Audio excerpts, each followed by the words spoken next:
उज्ज्वल भवितव्य आपल्या मुलामुलींचं सर्वाधिक योगदान नॅशनल इंग्लिश मीडियम स्कूलचं होय। आदर्श एज्युकेशन सोसायटीचं national English medium school Nadgive उच्च शिक्षित अनुभवी स्टाफ 10वीचा 100% रिझल्ट, डिजिटल शिक्षण प्रणाली, सुसज्ज लायब्ररी आणि लॅबोरेटरी, स्पर्धा परीक्षा मार्गदर्शन, कला क्रीडा सांस्कृतिक क्षेत्रासाठी प्रोत्साहन आणि व्यक्तिमत्व विकास यासह अनेक सुविधा। प्री प्रायमरी ते 10वी आजच आपल्या पाल्याचा प्रवेश निश्चित करा।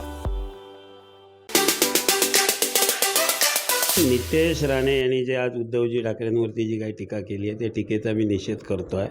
आज आमचे जे पक्षप्रमुख आहेत, उद्धवजी मुख्यमंत्री होते, त्यांच्यावर टीका करून स्वतःचं या ठिकाणी महत्त्व वाढवण्याचा प्रयत्न नितेश राणे करत आहेत। मुळात नितेश राणे ह्या मतदारसंघात आमदार होऊन 9 वर्ष झालेले आहेत। मला वाटतं त्यांना कोणताही पुरस्कार द्यायला ग्रीनिश बुक किंवा लिम्का बुकसुद्धा कमी पडेल, एवढी स्टंटबाजी त्यांनी या मतदारसंघामध्ये केलेली आहे। गड नदीमध्ये असलेला बोटीचा प्रकल्प बंद पडलेला, औषध आपल्या दारी असेल, कुत्र्यांच्या याच्याबद्दलचा प्रकल्प, असे बरेचसे प्रकल्प, मला वाटतं मिडबावमध्ये वॉटर स्पोर्ट आणायचं त्यांनी भूमिपूजन केलेलं होतं।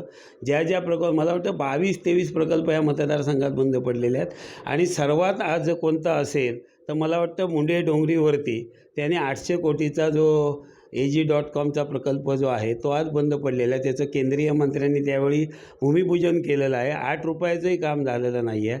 मला वाटतं ही जी 9 वर्षात स्टंटबाजी केलेली आहे, मला वाटतं ग्रीनिज आणि लिम्का बुकमध्ये सुद्धा स्टंटबाजी बहादूर म्हणून त्यांना त्या ठिकाणी ते सुद्धा ग्रीनिज बुकवालेसुद्धा त्यामध्ये कमी पडतील, एवढा मोठा पुरस्कारासाठी त्यांनी ह्या स्टंटबाजी बहादूरसाठी त्यांनी काम केलेलं आहे। त्यामुळे दुसऱ्यावर टीका करून स्वतःचं महत्त्व वाढवण्यापूर्वी आपण या मतदारसंघामध्ये जी स्टंटबाजी केलेली आहे त्याच्याबद्दलचा पुरस्कार उद्याच्या 2024मध्ये जनता दिल्याशिवाय राहणार नाही आहे, ह्याचा आधी त्यांनी विचार करून ह्याचं उत्तर त्यांनी जनतेला द्यावं। जे प्रकल्प तुमचे बंद पडले आहे, स्वतः तुम्ही चालू केलेले, त्याचं उत्तर द्यावं आणि नंतर या स्टंटबाजी बहादूरबद्दलच्या पुरस्काराबद्दल त्यांनी सांगावं आणि नंतरच उद्धवजींवरती त्यांनी टीका करावी।